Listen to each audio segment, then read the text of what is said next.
I tell you what, one of your questions on there that I just can't believe is was I ever interested in coaching in college? You didn't get them very much, but when you did get them, they weren't scared to work. They knew what work was, and they knew what a work ethic was. It doesn't make no difference what your mental capacity is or what type of learner you are. If you watch yourself do something on film and somebody critiques it as you're watching it with the right attitude, then you're going to get better. Doing what you're supposed to do, when you're supposed to do it, without being told, without being watched. Doing it right the first time and doing it because you want to do it, not because somebody else wants you to do it. Coach Cisco, how's it going? Pretty good, buddy. It's good to see you guys and talk about this stuff. You too. Happy to have you here. Super excited for this conversation. I'll give you a quick, brief introduction. Coach Cisco was our high school football coach back in Hatch Valley, and had 4 years with him. We had some incredible seasons every year, and we finally won the state championship our senior year. So it was an awesome time, and can't wait to talk to Coach Cisco about his journey becoming a coach and his time throughout the years, what he's learned, and hopefully we can learn from his experience and our experience together. So looking forward to this conversation. Sounds like a lot of fun. Yeah, thanks for coming on. So yeah, why don't we start with your beginning? What initially got you into coaching?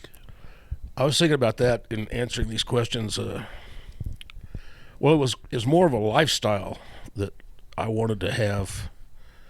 My sister married a guy named Ken Blair from Roswell that played football at Colorado. And then he coached at Colorado. He coached at UCLA, at Kansas, and at Georgia Tech. Big time college coaching. Oh, yeah. And their family life around football is what got me started to trying it for myself. I mean, I say I did, but I was playing at Western, and I re-injured my knee, and I couldn't play anymore. So the head coach over there made me a GA, and I actually started coaching while I was still in college. What's a GA? Graduate assistant. Okay. But I actually started coaching my last semester in college before I had graduated, and not last semester, last year. And basically all I did for him was go scout, physically go. We would travel, and I mean, those were in the Rocky Mountain Athletic Conference. You're talking about going to Grand Junction, Colorado, and Denver, Colorado, and those trips were torture driving all that way. And but I was kind of in charge of scouting and bringing it back and showing the coaches that were there what the opponent was doing. And like I said, it was more of a lifestyle that I was interested in than actual coaching. But I did get to coach both of my sons, and they both coached for me, and that's what I meant by the lifestyle. Yeah. I mean, it was part of our family life. No doubt. And like you said, lifestyle. You were doing this year-round. Like, it wasn't just football season. You got off season in between, and you're just running all year long. Football. That's true, and that's part of the lifestyle. Yeah. My wife understood that always came first, no matter what we were doing, and very seldom did I ever get time away from it. Well, that was nice of her to stick with you through that. Okay, I'm paying for it now.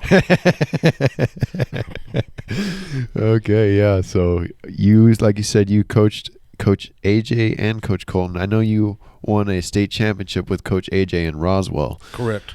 Can you tell us a little bit about that under Coach Bradley, the legendary coach? Gosh, we won 2 with Coach Bradley as the head coach and me as the defensive coordinator, and two runner-ups in that scenario. Wow. But then we won 1 under myself as the head coach. In Roswell in 2000 with Dontrell Moore.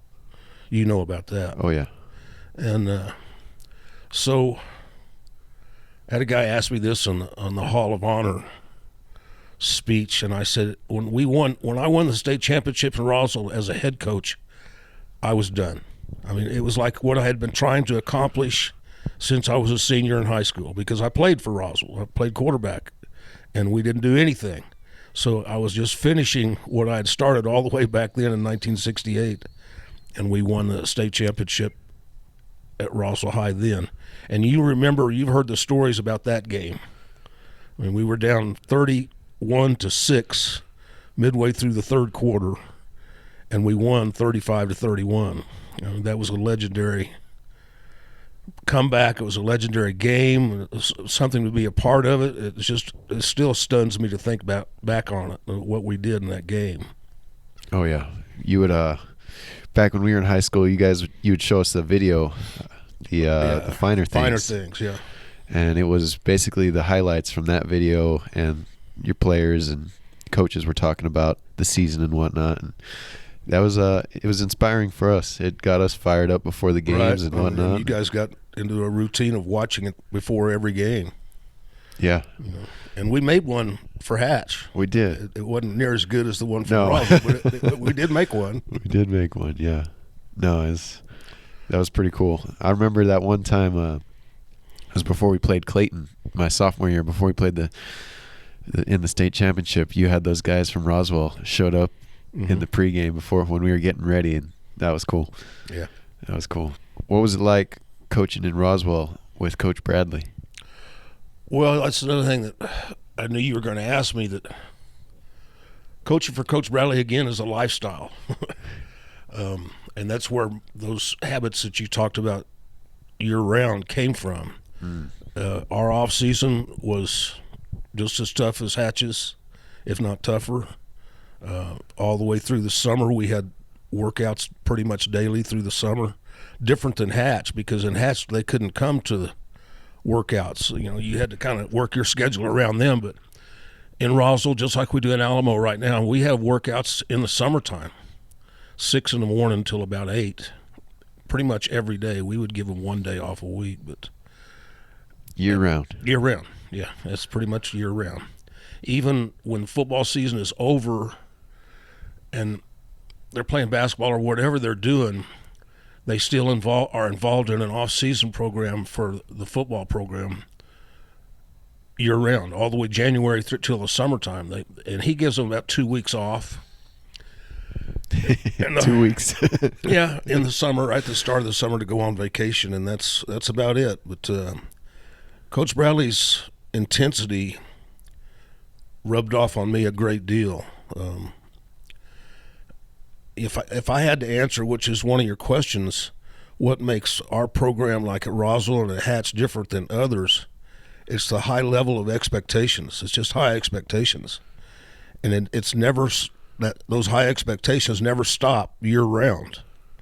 And so those kids start to understand that they are being evaluated 24/7. And they have an allegiance to us as coaches, but also to their teammates, to do things the right way. Absolutely. And you felt that as a player. And like you said, it wasn't just to the coaches, it was also to your teammates. And you see it in the weight room. More so to the teammates than it is to the coaches. I mean, the coaches are going to be that way all the time. That's just their job. That's their nature.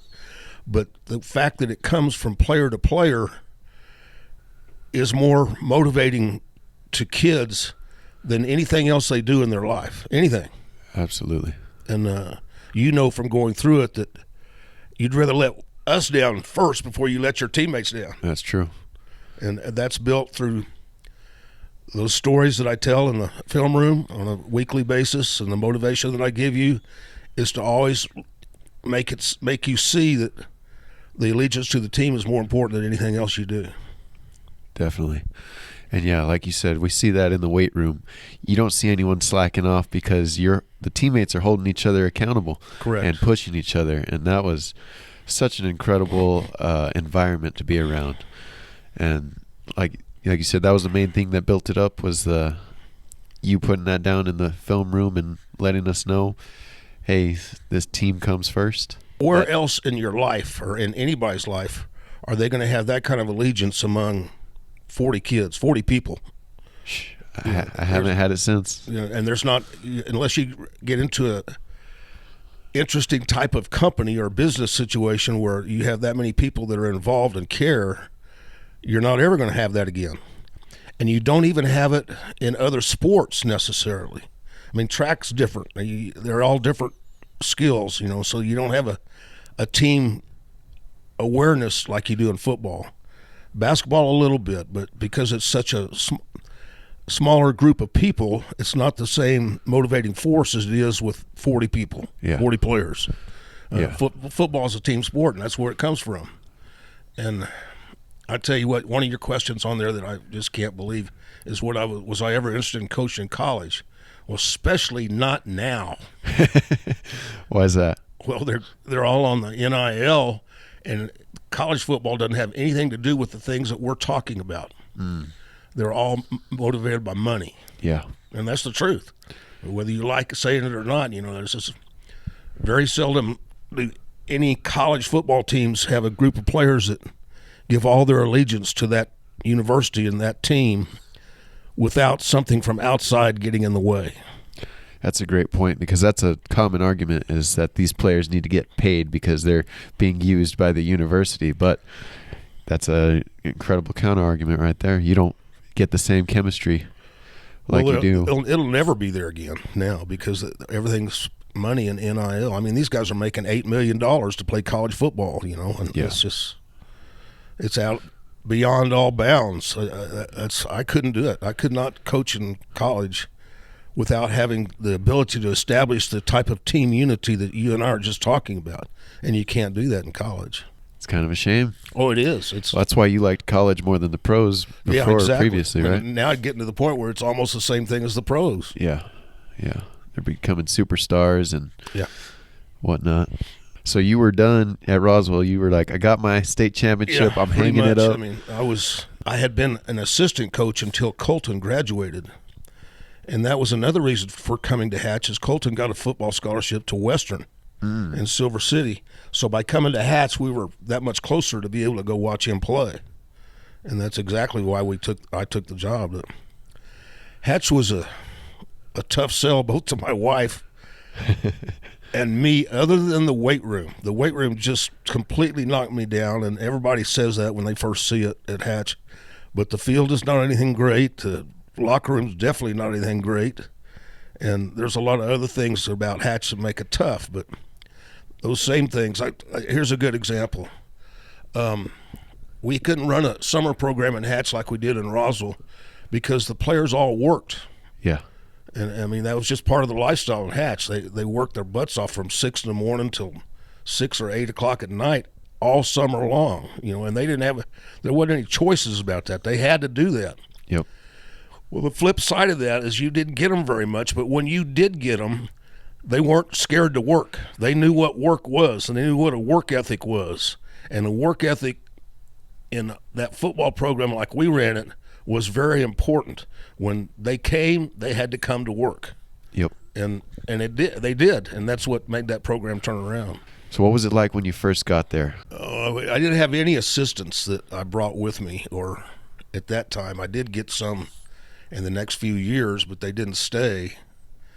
And Kevin Laurent was the only guy I had that was a knowledgeable assistant, and basically he and I did everything the first 2 or 3 years. So Coach AJ wasn't there yet? No, he was. Son? Well, he actually came this third year. He was going to school in Silver also at Western, and he would come help us game days. Okay. But couldn't be there during the week, so that was a limited help. But obviously when we got him to move to Hatch, and he was a teacher's aide in PE in the middle school at that time. He hadn't graduated, and but that took over a bunch of responsibility that I didn't have. So you were running the whole thing initially. Everything. Not only that, this is one of the things that attracted me to Hatch.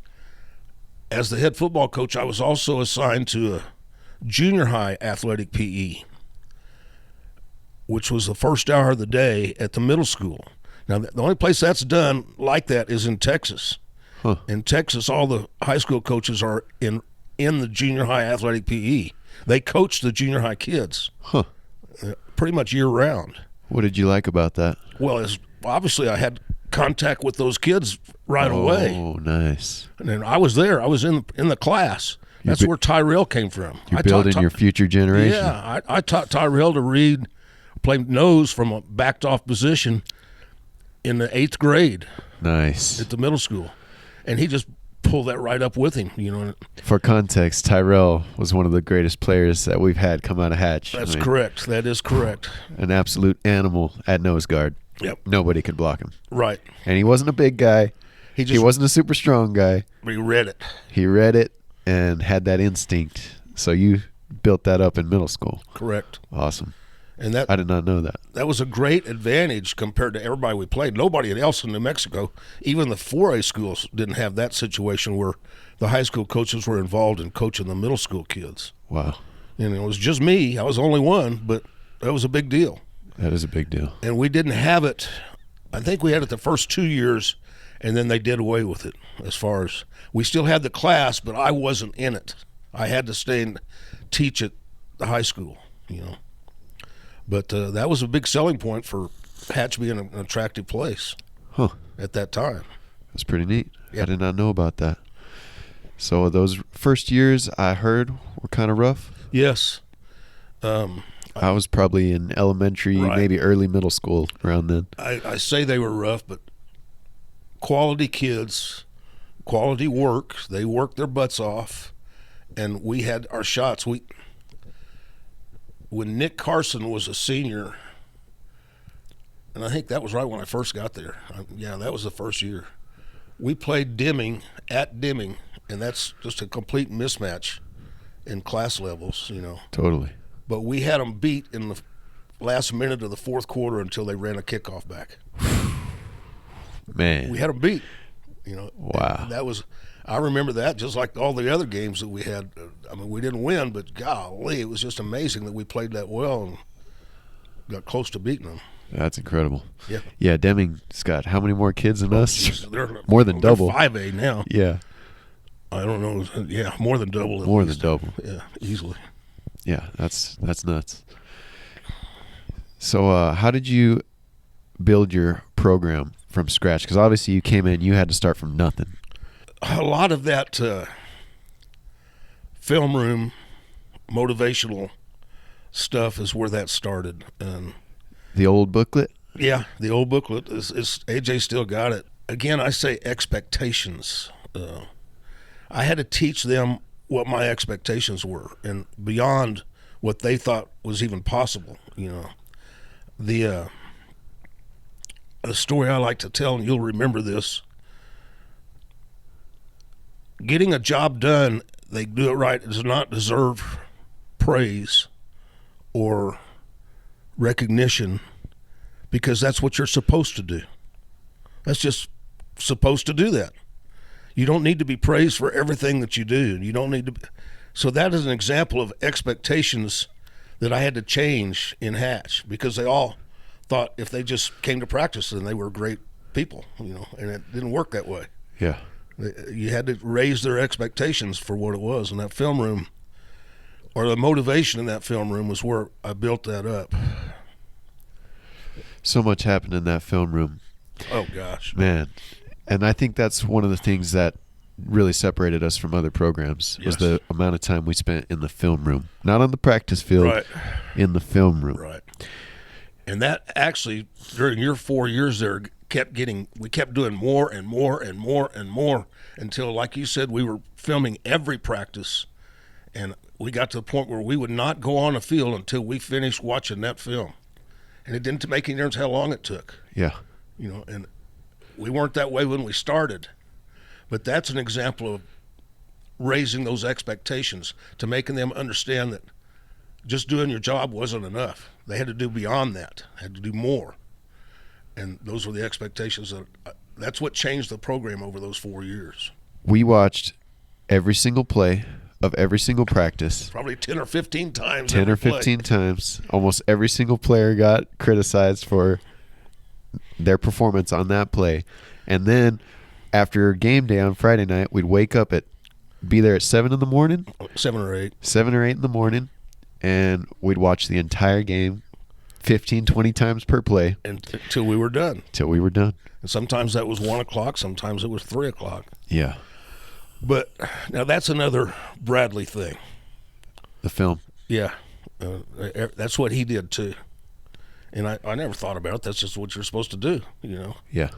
But the fact that we extended it to every day, that was different.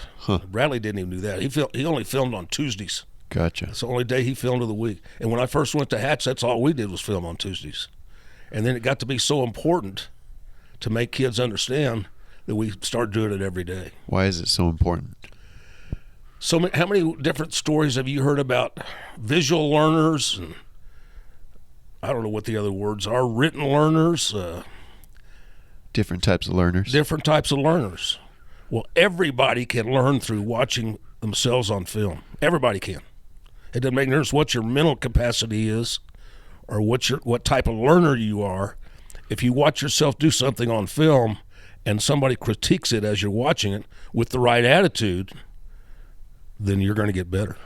That is a great point. And that not only applies to football, that can apply to everything in life. Yes, everything. And I truly believe that was one of the biggest things that led to our success was we were watching ourselves. We watched when we did good and we watched when we screwed up, and it plants it in your brain. And that way, whenever you get out there the next time, it's already programmed. You don't have to do anything. I mean, it's already there. That's an example of how the program changed because when I first started there, I did it all. I coached every position in the film room. Wow. In the film room, I coached every position, which you probably remember. That's the way you remember it too when you were playing. But you don't remember that those other coaches were talking all the time at the same time. I do remember that. Yeah. It was kind of chaotic. You got 5 or 6 coaches talking to different players all at the same time. It's like, it sounds like utter chaos, but everyone is picking things up. Yes. The people that they're talking to is receiving the message, and it was beautiful. Oh, yeah. It was beautiful. I mean, and so that I knew that when I could hear that, what you're talking about, that chaos going on in that film room, we were doing what we were supposed to do. Heck yeah. And see, like AJ right now at Alamogordo, to this point, and I take it back when I first went, we had them all in there, but they don't watch film together. The offense watches film and the defense watches film. So those defensive guys never get to hear those offensive guys get chewed out. Why is that important? Because they understand that everybody's responsible for doing their job. Everybody is. Yep. It doesn't and they're all tied to each other. If the defense doesn't play well, it doesn't matter what the offense does. And so by going to watching film all together, they hear that everybody's responsible. And it helps build that thing. That same thing, those high expectations. Yep. Because not everybody does that a lot. I mean, there's some places that don't watch film at all. Yeah. Can you imagine trying to coach football and not ever watching film? I can't believe that. There are people that do it that way. Man. And I've told AJ since he went over there, man, I don't care what you do, you need to be watching film all together so that everybody knows that everybody's responsible for what they're doing. So what was another thing that took the program to the next level? Because obviously you built it up over time. Getting Coach AJ in there was huge. Yes, it was. What else kept taking you're saying it yourself. Having Chavo there was a big deal.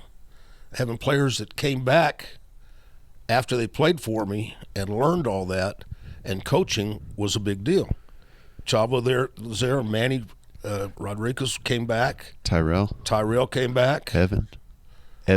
Evan Estrada came back, and he actually helped quite a bit.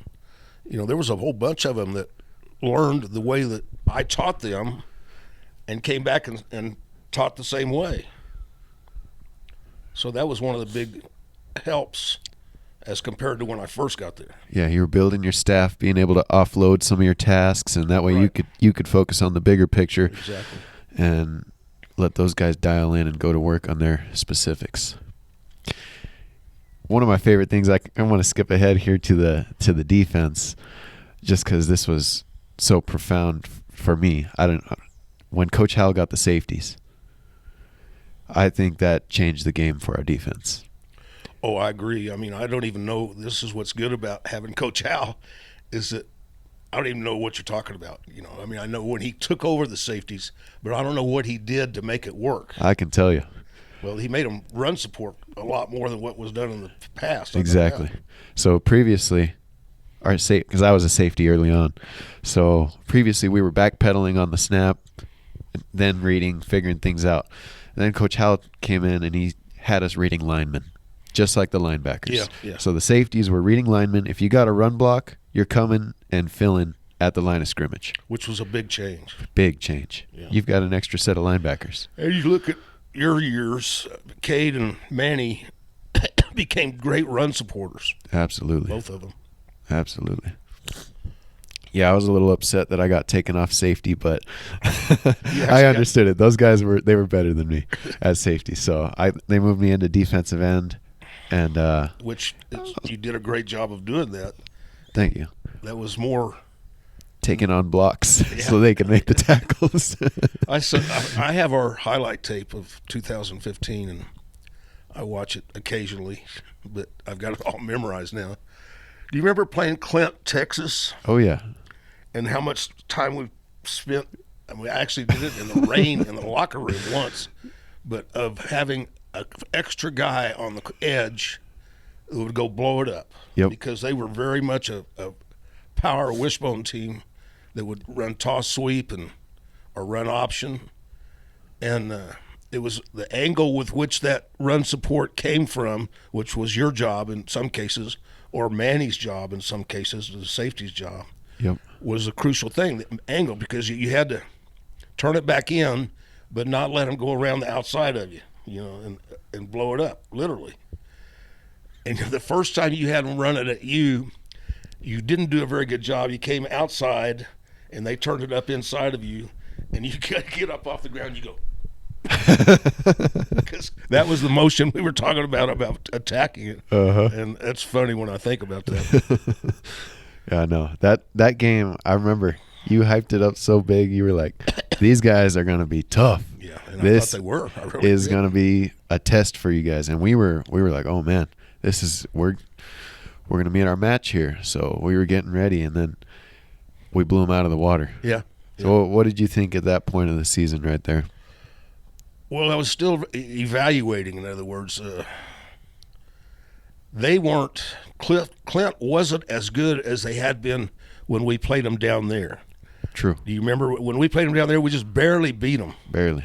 Yeah, and they gave us all we wanted the whole game. Yeah. So I was expecting that the year that you're talking about, and they didn't. I mean, I watched the highlights of that game, and those coaches did a horrible job of calling plays. They just kept running the same stuff over and over, and it didn't work. And that was just my opinion. You remember we played Santa Rosa. Yep. Twice in Hatch and lost both games. Yes. One was in the semifinals. Right. That's the one I think I'm talking about. That one hurt. Because that was my freshman year. Yeah, what we do as coaches to get ready, we watch those films of opponents over and over and over again trying to figure stuff out. And Santa Rosa ran single wing, and their wing back, we sat there and watched it, and I'm the one that figured it out. I just couldn't believe I saw it. Gave away the play which way he was going, because in a single wing, if the wing back goes across formation, the ball's going that way, where he's going. If he fires out straight ahead, the ball's coming towards him. And he would get in a stance, and the only thing we could think of is he looked like he was taking a dump. I remember this. That's what we called before the play every time, right? So if he was sitting on his butt, that meant he was going across the formation, we would yell, dump. And I don't even remember what we yelled when he was going. It was just regular when he was going straight ahead. But the funny thing about that is, it worked, and we played them right up to the last minute in that game. But every time we'd yell dump, they would jump.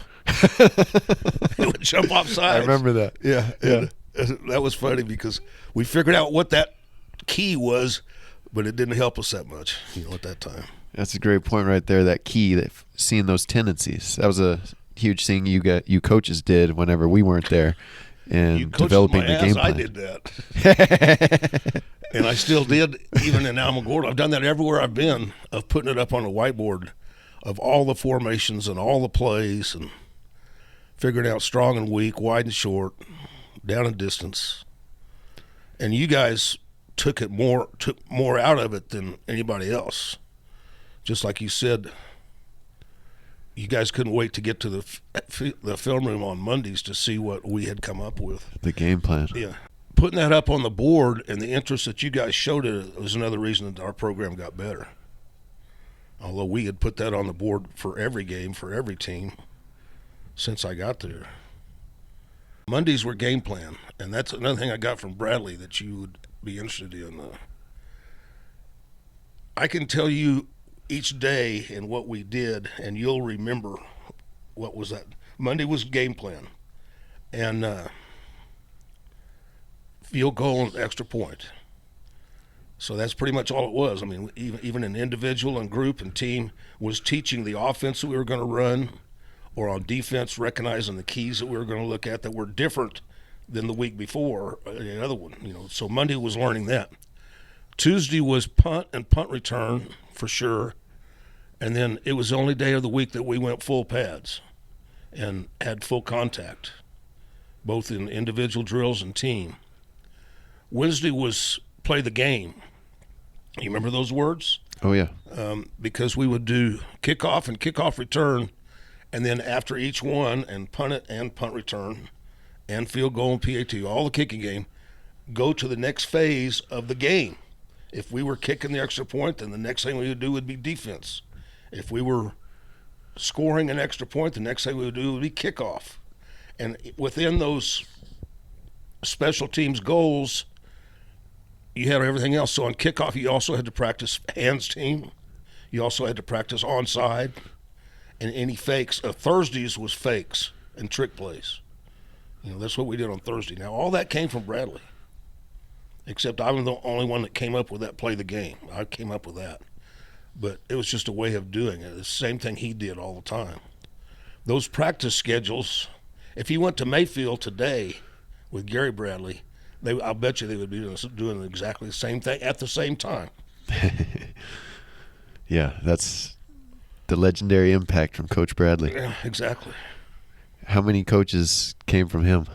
Oh, gosh. You wouldn't even know some of them, but myself, a guy named Kirk Potter, who was the head coach at Carlsbad, Danny Sharon, who lives here in Cruces, Jimmy Miller, who was the head coach at Cruces High. Yep. Another big name in New Mexico high school sports. But he came from playing for Coach Bradley. He didn't ever coach with him, but he played for him. His son? Or did he have multiple sons? Yeah, Gary and Michael. And they both, neither one of them ever coached for him. But they grew up listening to him and do things exactly the same way as far as practice organization and assignments and stuff like that. And they're still doing it. I mean, Michael was the head coach at Mayfield, and he retired, and now it's Gary, and they're still doing the same thing. So, yeah, there's still a lot. So I know Coach Bradley meant a lot to you. Oh, yeah, it was a big deal. But, I mean, he was an ornery old son of a bitch, but he's still a great football coach, For sure. Well, he passed away our senior year. Right. And which I barely even remember exactly when it was. I just remember going to the funeral and all that.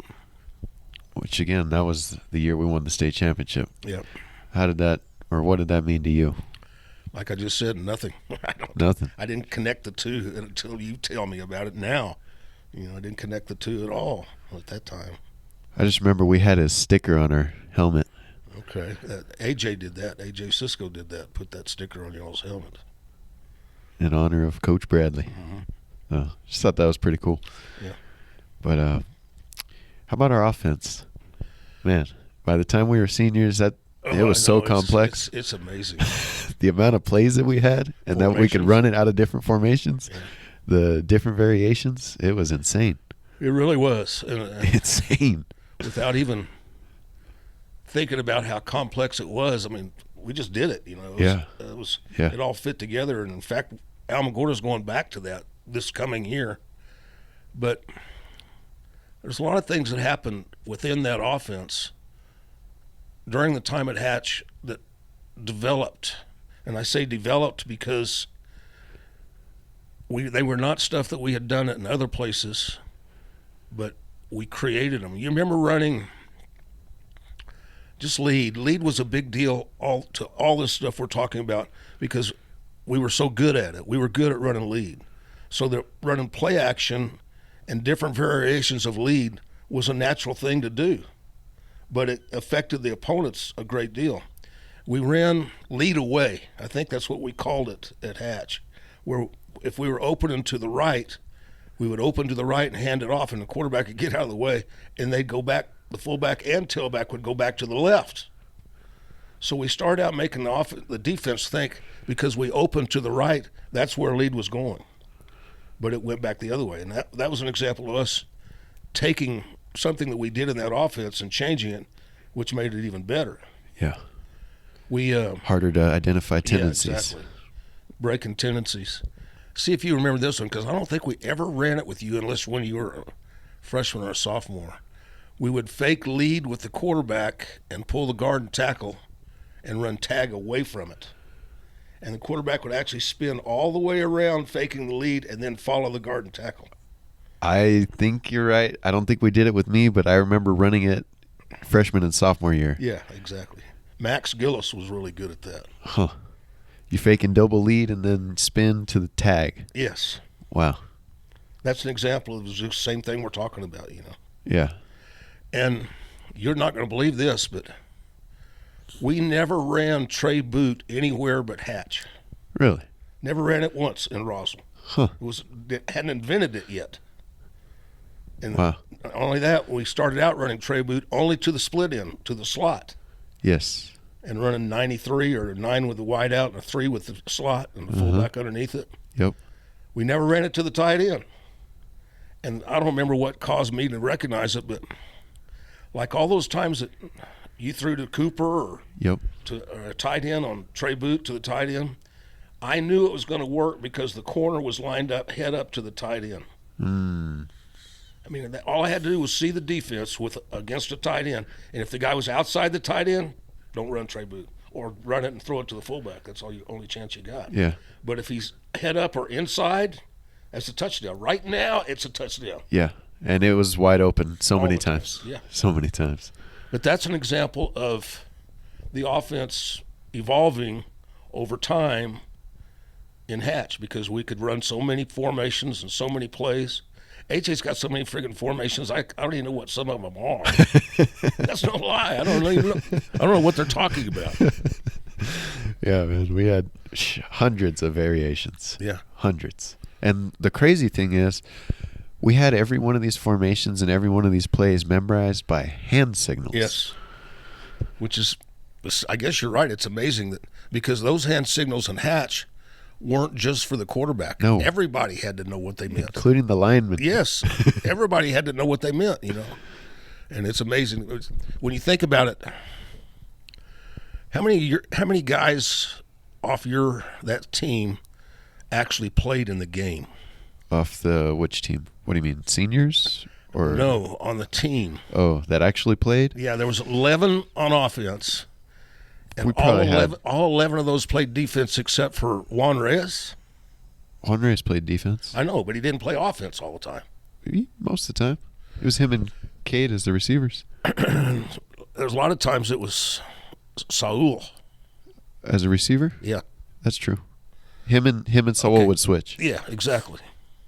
But so maybe 15, 20 would play consistently? Yeah, and that's my point is all those 20 guys had to know everything there to know in our program. Everything. Every hand signal.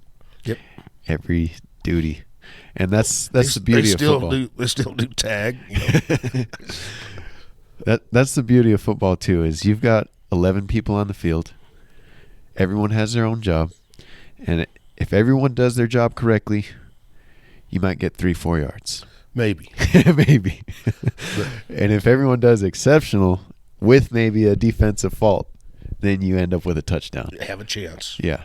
The bad thing about watching that highlight tape is all you see is good plays.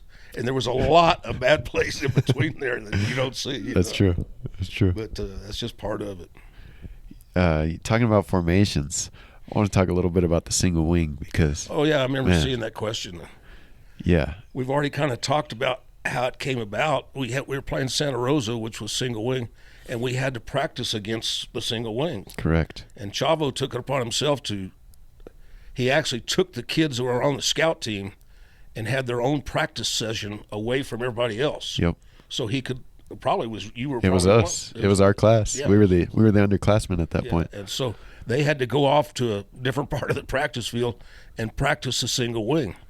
Well, it turned out it was so easy to put in and worked. We thought, why not? Let's try it ourselves. And that's exactly how it came about. Yeah. And it worked. And you know the crazy thing about it was that was the offense that we ran in bantamweight.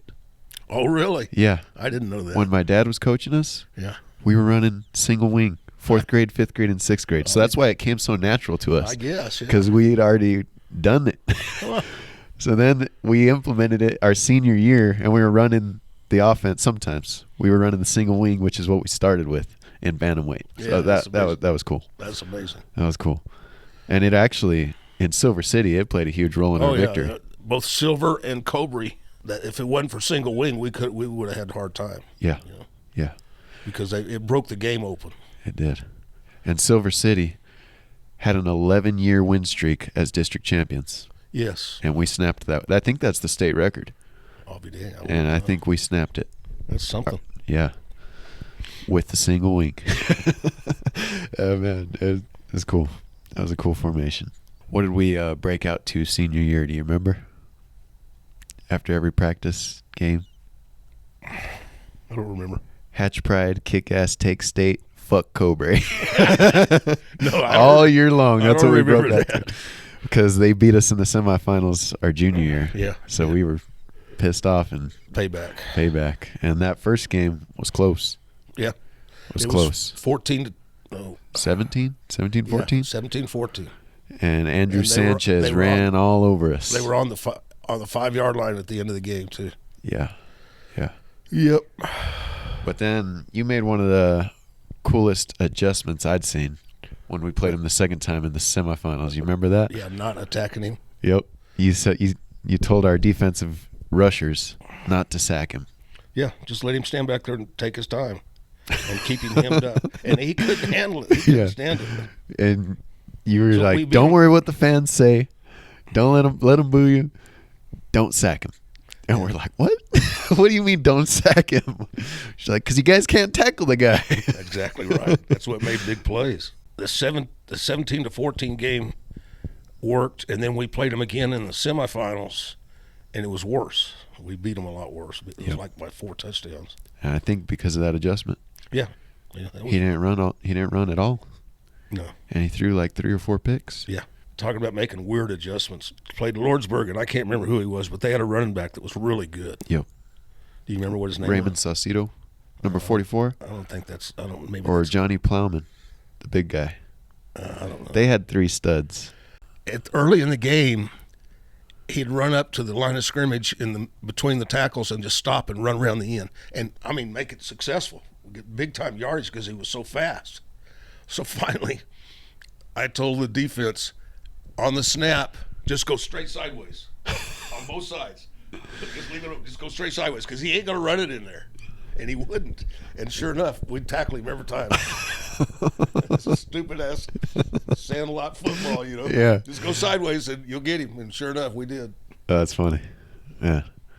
So what was your mental progression as our senior year went on? How did you think we might do it this year, or how did your mind change throughout the season? Just like you're saying, the expectations changed as the season went on.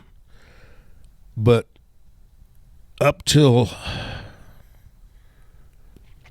I want to say I didn't have any doubt, but I had my concerns up till Robertson, up till the state championship game, because they had beaten us twice in the semis or quarterfinals in Robertson, and then we beat them up there one year, and we were playing them again in our place. Yep. So we were 2-2 is the way it ended up, and even the state championship game, I wasn't sure if we were going to do that or not. I almost blew it by calling you on that quarterback sneak, because we didn't make it, and they score right after that. But there were some neat things that happened in that game. You and Cooper running Y pop was the one that decided the game. That play was genius. Oh no, and you're right. It worked. Genius. Who made that play? Was that you or Coach AJ? Both of us. I mean, because we ran it in Roswell, throwing it to him. Riodoso. That was another place. Roswell. Yeah, I see. And Roswell, he was playing tight end. Gotcha. And we would throw it Y pop to him. But there were so many things that made it work. And Hatch, we ran it, and you threw it in Riodoso. Yes. Wide open. Yeah, with Cade going in motion across the formation. Actually, it wasn't Cade. Adrian. Huh? Adrian went in motion. No, that was a state championship game. Oh, okay. Riodoso, who was it? It was your cousin. Darren? Darren. He goes across there, and the safety that's sitting on top of Cooper actually runs out there with Darren. It worked like that against Riodoso, and then it worked like that against Robertson. Yeah. Y pop is genius, but that specific formation that we ran it against Riodoso and Robertson was so perfect because I think it was Tit's tray, right? Yeah, because formation. you had a T over. Yeah. Your tight end's on the backside in the tackle position, yes. So it's already kind of hidden. Yes. And then we sent the guy in motion from the right side to the left, which takes the guy on top of the tight end out. Who's going to guard the tight end? Yeah. The linebacker? That's the only one. And the linebacker doesn't know to pick up a tackle. It's too much going on. And then it's play action. That's one that worked because of the change in the formation. Yeah.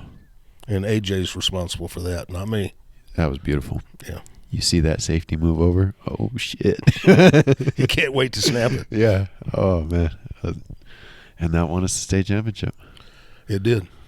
Well, we would have won anyway. Gave us the lead. Yeah. It gave us a better chance because of the lead. Yeah. That was a tough game. That was our toughest game. That or Cobra, but yeah. Man. It really was. Hard-nosed football.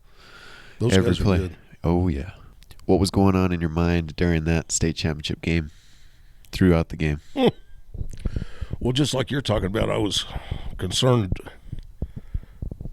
both sides of the ball, defensively and offensively, because it was so tight. But that play of Y pop made me feel pretty good.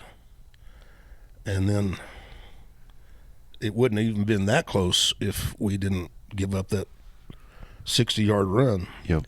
We had some big plays that Adrian had at nose guard to chase down that quarterback and put him in really long yardage situations. And that's another thing that I watched the highlight film, and of course thinking back to Tyrell, that was a great coaching decision to put a running back at nose guard. It's crazy. But that's you crazy. Watch, 9 times out of 10, the center is a big fat kid. Yep. 9 times out of 10, yep. that can't even smell him. Yep. You know, I don't know why people didn't think about that to begin with. Well, I know why, because if you run straight at it, you may have a good chance of success. But people didn't do that, you know. And Adrian, believe it or not, and of course Tyrell taught him, but Adrian was just as good as Tyrell as far as not being blocked. Yeah. You know, and that's just amazing to me that I saw Tyrell last year. He was through here seeing his in-laws, and he came by and saw me, and that we talked about that why didn't we do that more often, putting a skill player at nose guard, you know. It's a crazy thing to do, but it worked so well. See, it won't work in 4A or 5A. QB sneaks or lead up the middle? Or just running the ball inside, yeah. They double him and he can't out-quick it, then he's trash. Yeah, yeah.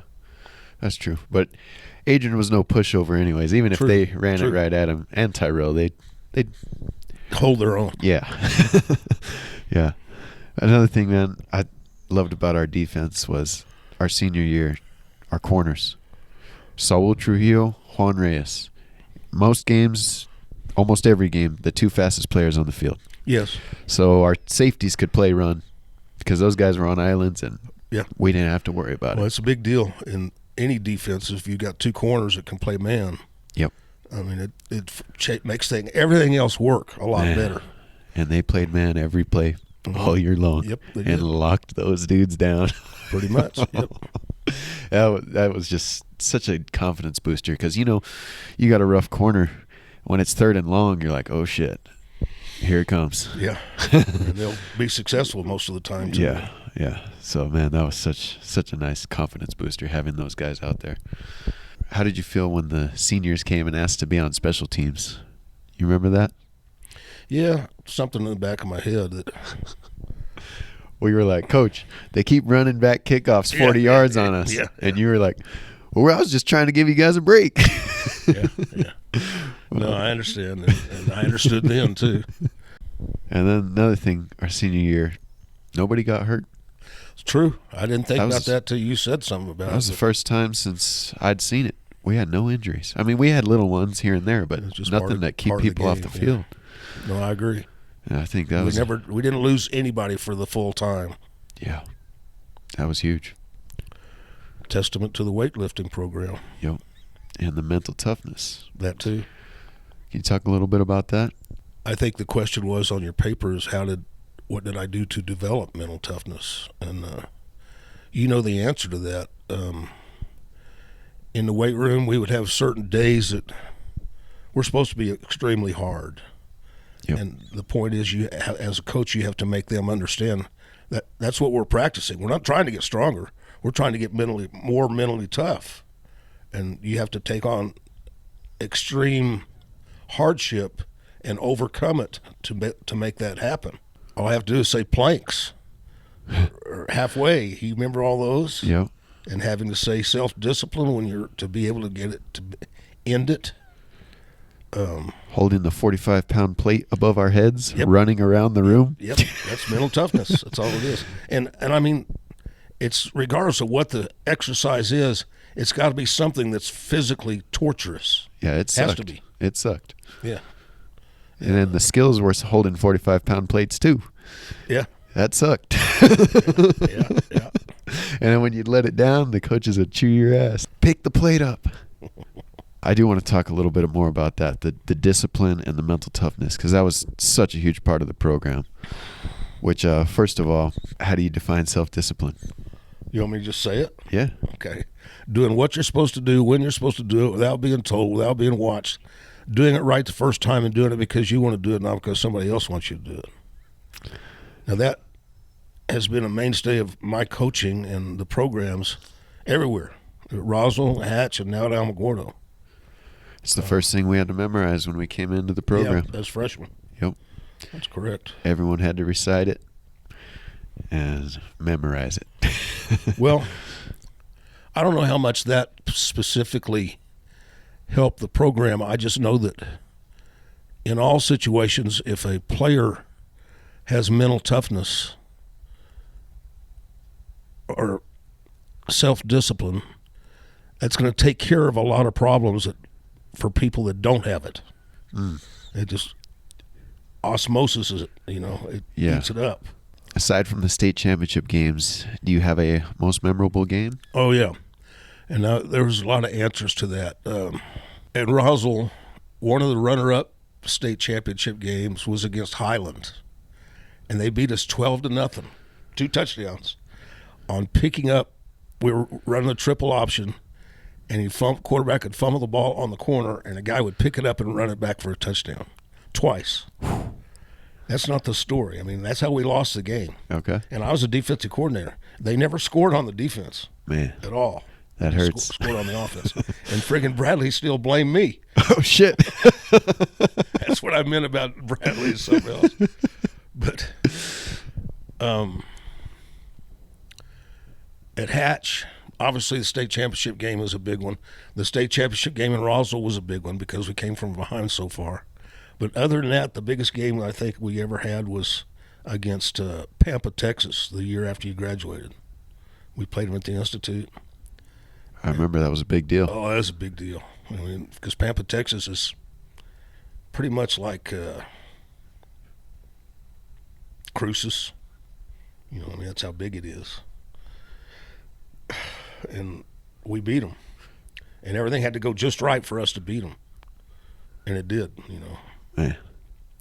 As Cooper running Artesia and licking the safety off and throwing it to Saul down the seam twice for big yardage, you know. Nice. Stuff like that. It was really neat. The other side of that coin is the game I hate the worst is Chase and the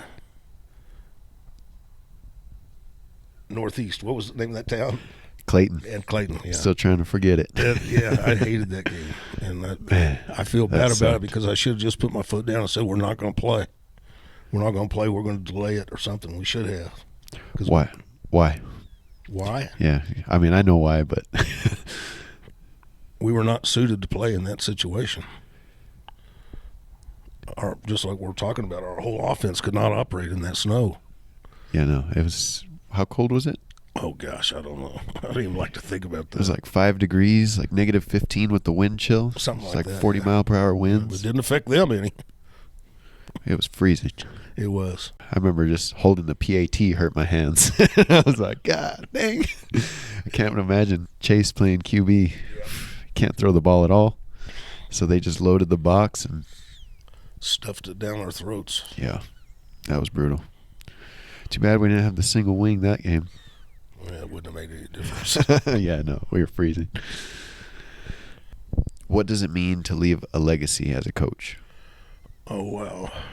I remember that question, but, you know, Bradley was a legacy, but I don't know. I really don't know. It's not something I think about, but I've given you a lot of reasons that Bradley left a legacy to me because of all the stuff we do in the program that came just from him. Yeah. So that's a legacy right there. Absolutely. And I'm sure there's some. Lewis would say that about me to some extent. Some of the guys I coached with in Roswell would say that about me. Don't know. What do you think about Coach Bradley that resonated so well with you? Mainly his intensity. I mean, he was to coaches. Let's see if I can tell you this story. I was coaching halfbacks in the wishbone. And in the wishbone, when you run the option, the halfbacks sometimes have a block that's called a load block, where they block the guy that's responsible for the quarterback in the option. And in those days, you could throw below the waist, you know, and that's what we would teach them to do. And when they would miss a block, whether it be in practice or a game or whatever like that, he wouldn't say a thing to the kid. He'd turn around and cuss me out. And it didn't make any difference where we were either. Whether we were on the field or in a game or in the film room, he didn't say nothing to the kid that blew the block. He would chew my ass out. And it was the same true for every other position. And he was not nice about it either. I mean, he was an asshole. But that's what I meant by intensity. The first year I worked for him, he did that to me and I got pissed off at him. I didn't speak to him for 4 weeks. I was assistant. And then I just said, well, what the shit? That's just what he does, you know. Yeah. Sure enough, that's what he does. Well, I'm sure it leaves a mark on you. Yeah. You chews your ass like that, you're like, shit, I better make sure they don't miss that block Exactly, again. Exactly. Oh, man. What's the most important advice you could give someone who's just starting as a coach? A good idea is to spend a season, if you financially can, spend a season just helping out. Those guys that came back and coached with me at Hatch, Tyrell, and Josh, and Evan, Manny, they had a pretty good idea of what they were getting into before they did that, because they'd paid attention to it while they were playing. Mm-hmm. You would know. I mean, you would have an idea what you're doing, but it's a lot different as an assistant coach than it is as a head coach. But somehow you got to get some, and then who you work for has a great bearing on it too. Some coaches are real hard to work for, and some of them don't have any effect on you at all. So try to get some experience from a good coach. Yeah, exactly. How can coaches ensure that they're building both strong athletes and strong individuals?